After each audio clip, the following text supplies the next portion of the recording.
This season of Daredevil introduced so much, and it took these characters so far that at the end of the day, at the end of binge watching 6 through 13, I came away thinking this was another solid Daredevil season. Daredevil has become one of my favorite, one of my favorite shows. It is one of, it's not my favorite, but it's become one of my favorite. But not only that, it's a show that needs to be watched. It's a show that engages you, that takes these characters in one place to another. We got introduced to Frank Castle, aka the Punisher, one of my favorite characters. But I walked away actually not loving the Punisher, not loving Frank Castle as much as I wanted to. I walked away this season absolutely loving Elektra. Elektra this season brought something to the table. And so did Frank. Frank definitely brought something to the table, especially with the court system and the vigilante type aspect to it. But I felt like with Elektra, she really brought something to Matt Murdock's life. And the chemistry is there throughout the whole season. Not only the chemistry, but the interaction is so engaging. You don't know what's going to happen when these two are together. It's definitely a love and somewhat kind of hate relationship. But Elektra brought a lot to the table, and don't get me started on me loving her new suit that got made by the same guy who makes Daredevil's suit, because I love her new suit. Don't get me started on some of the action sequence, the back-to-back fights with her and Daredevil, because it's awesome. Daredevil Season 2, it started off a little bit slow. I don't want to say it started off slow, but it took a while to kind of get the rhythm. And then once it gets Frank into jail, and this is a spoiler review. If you haven't seen the thumbnail, or the title of this video, then you're warned. This is a spoiler review. But once Frank goes into prison, and once he meets Wilson Fisk, that's where it kind of really just really takes off. It really takes off. We see Fisk. Fisk is back, and people are shocked that Fisk was in this season. I was not shocked. It's the Kingpin, and I did love that little homage, or little, saying like, I'm the Kingpin in here and this and that. It's the Kingpin. It's Fisk. You knew Fisk was going to be in here, and it was great to see him in, in the season. He wasn't in it through the whole season, but he was in it in a very pivotal and vital moments, especially with him and Matt, not Daredevil, Matt coming face to face and him beating the shit out of him, and Daredevil gets beat the shit out of him most of the time. And that's what's great about this character, is that just because he's Daredevil, and just because he has these super heightened senses, doesn't mean that he's blind. He still gets the shit beat out of him when certain circumstance. And this season, when Stick got involved in the whole storyline towards the end of the last maybe 4 episodes, he was here in and out, but really the last kind of like 4 or 5 episodes he was involved, especially with his relationship with Elektra. And that's why Elektra brings a lot to the table as well, because of that relationship she has with Stick. And I love Stick, even though Stick is a cold-hearted kind of bastard sometimes. But Stick, that relationship that he has with Matt and Elektra is just very pivotal. It's very engaging, and I thought that whole aspect was very, very well done, especially when he tried to have Elektra killed.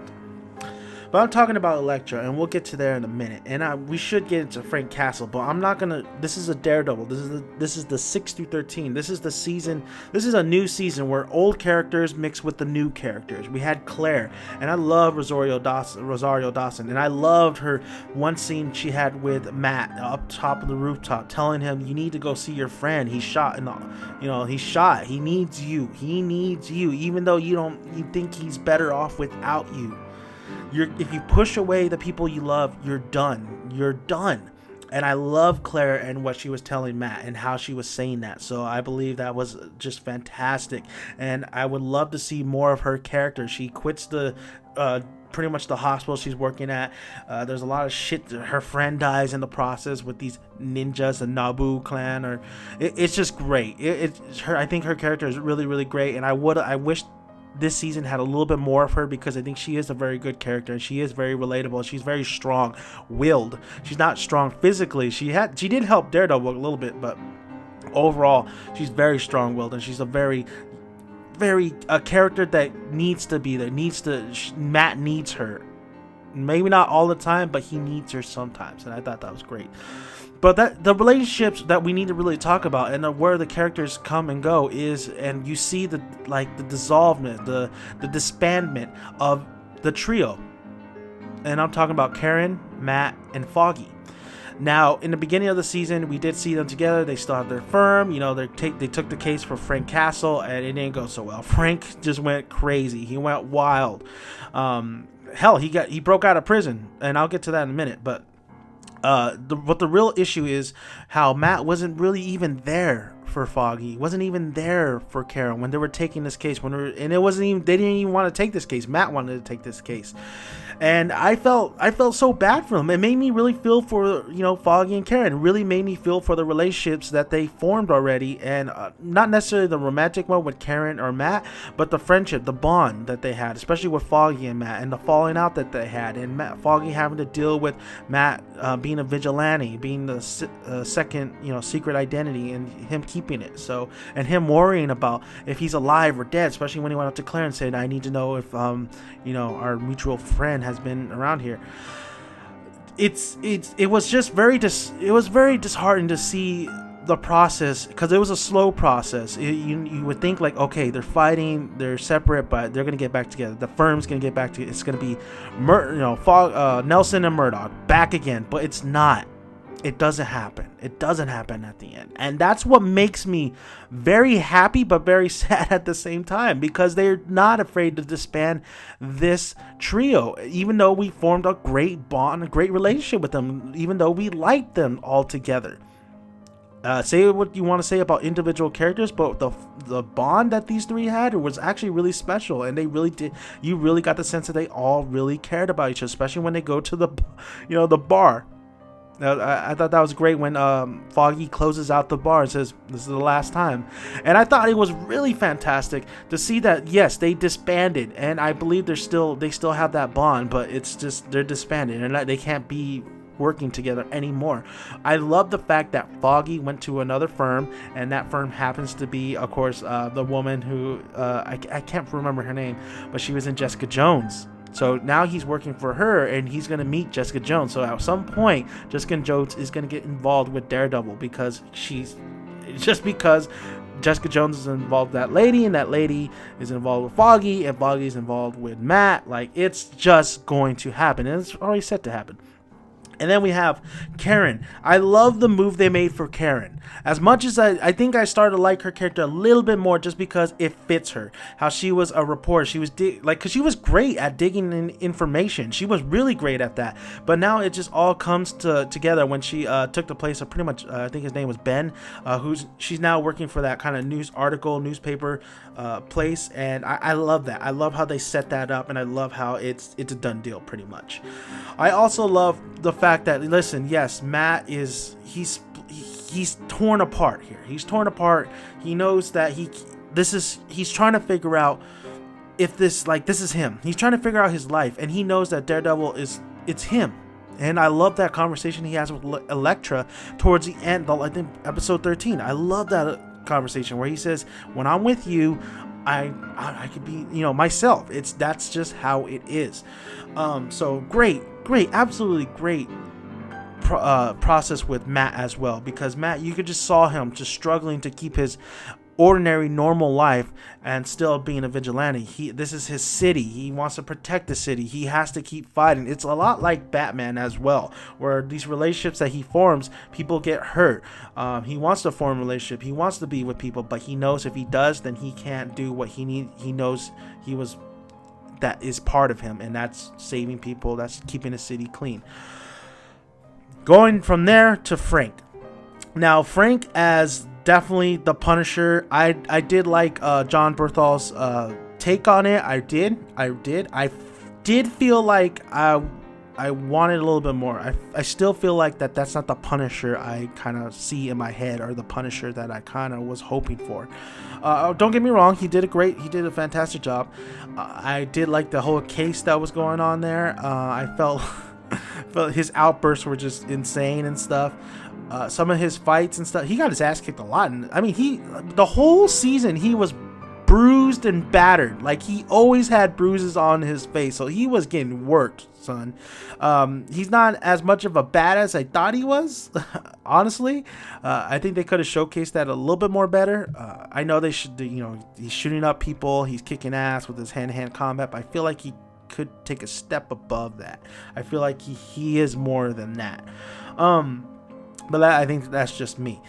I think the one thing that kind of really got me was the fact that he kind of made a deal with the Kingpin, with Fisk, and the jail cell. Like, he took out somebody who had to do with some of his family. I get that circumstance, but I think the Frank Castle I know, I'm not gonna say the comics, but the comics and like everything else, the Frank Castle I know, even the Spider-Man animated series, that he wouldn't have took that. He would have said, "Fuck you, Fisk. I'm going to kill you." He just wouldn't have took it. He just wouldn't have took that deal. He wouldn't have allowed this, this low life, this guy he sees as just a criminal and needs to be the scum of the earth. He just wouldn't take that deal, even if it had to do something with his family. He just wouldn't. So that was a little bit irritating to me. I just felt like that as a character for Frank Castle, the Punisher, he just wouldn't have done that. But again, I think throughout the season we saw the evolution of not only Frank but Elektra in this as well. So towards the very end, I do love how he had that, he got his suit, he got that trademark skull on his vest. I like how he took out that general, who was, of course, he betrayed him, so I kind of saw that coming.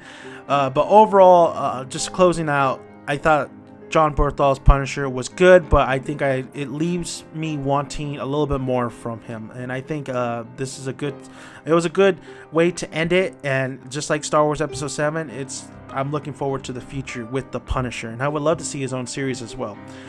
So going from there, we're going to back to Elektra, and I think Elektra was the shining, just the bright fucking spot of this season. I think every time she was on screen, not only she's a beautiful woman, but she's a kick-ass woman. She's a very intriguing woman. She's a killer. She's a killer, and that aspect of this whole season, not the parallels, but the back and forth between her and Matt, like how he doesn't kill and she kills, and just how she's not sorry for it. And it's just, her character was absolutely fantastic, and I want more of her. And at the end of this episode, we did see her. I knew she was gonna die. I was kind of hoping, though, that they didn't go that route and they actually did something kind of different, say, no, she's not dead, she's not dying yet, but they still went that route.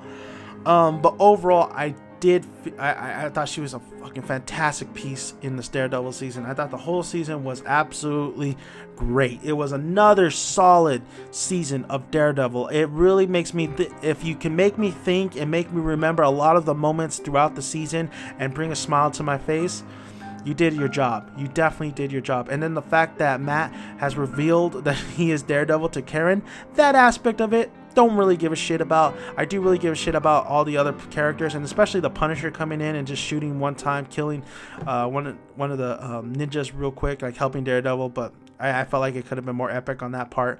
And then the fact, but I absolutely love how Stick just like gave it to, I think his name is Nobu, the ninja who came back to life, how he fucking chops off his head. I love that part. But overall, Daredevil season 2 was a fantastic season, another solid season. I look forward to the third season because this is a fantastic show. I do recommend you check out Daredevil if you have not yet, and I want to know your guys' thoughts on Daredevil season 2. Was it a solid? Did you love it? Did you hate it? Were you okay with it? I absolutely loved the season, I will say the start a little bit slow, but overall the finish just absolutely fantastic. So thank you guys for listening. I'm Dan the Man, aka Dan Son. You can always find me on my YouTube channel. You can check out my other videos, and I will have the link for the 1 through 5 episode spoiler review, so check that out in the description box. And thank you guys for listening, and I am out of here.